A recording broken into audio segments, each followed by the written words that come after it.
Next, the family of the Russian opposition activist Alexei Navalny have accused the Russian authorities of trying to cover their tracks by refusing to hand over his body.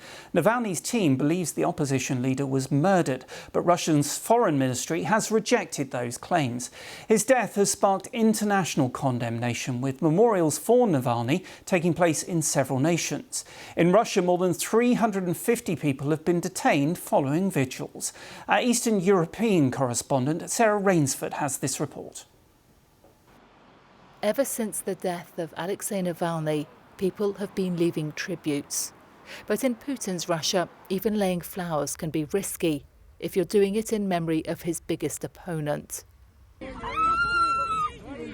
Whenever anger and upset at Navalny's death have boiled over, police have moved in.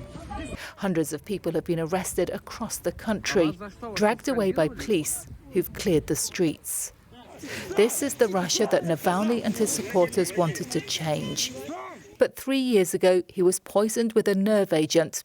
Then he was locked up. The last time the politician was seen alive, he was defiantly cheerful. This was him on video link from prison to a court hearing, and there were no obvious signs of sickness. But inside his Arctic prison, he was spending weeks on end in solitary confinement.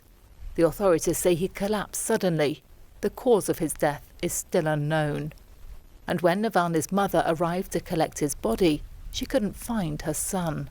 The body of Alexei isn't there. So Alexei's prison just lied to his lawyer and his mother that the body is there. And so we don't have any clue where he is now and what is happening to him and when it will be given to the family.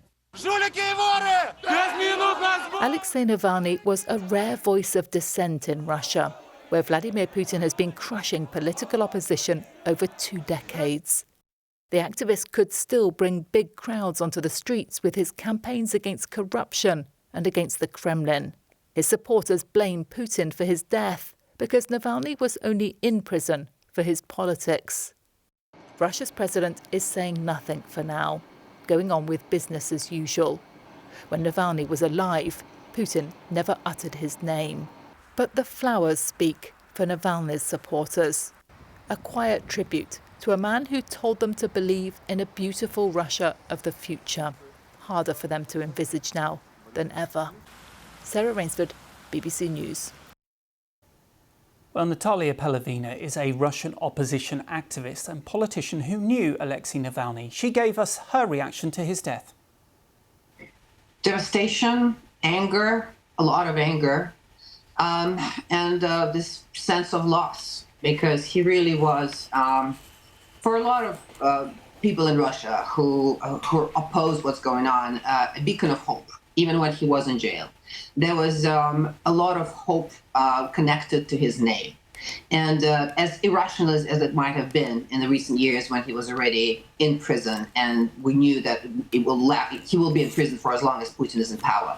Nevertheless, just a big chunk of what we still believed in suddenly gone in a split second. Most of this is speculation for the moment, but we can't outrule anything since he was already there was an attempt on his life before poisoning that took place in 2020. So there could have been a second attempt, or this could have been a result of the horrific conditions that he was in for the past 3 years. He was in solitary confinement at least 27 times, excuse me, over the last 3 years, which is basically him being kept in a tiny little cell with very limited food, with very little movement, bodily sort of movement. He was only allowed half an hour walk once a day, and this was in another tiny little cell, 5 square meters. The only difference with that cell was there was no ceiling. So half an hour of just basically moving the body even. This could have had consequences as well. So we don't really know at the moment. And the worst part is that the longer they don't give the body to the families, and they can conduct their own sort of investigation and do their own tests and involve their own experts, the less there's a chance that we will ever know. And I think they will play their usual game, and they will keep giving excuses as to why they're not giving the body, which is basically the evidence today of what happened to him.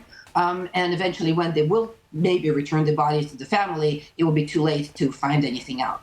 The protests are purely symbolic at the moment. I mean, there are protests in Russia, and those are very brave people who come out, and they've been arrested. Many have been arrested. Over 300 people in the last 24 hours were arrested in Russia. I was protesting. I was organizing a protest in New York today. That's very different.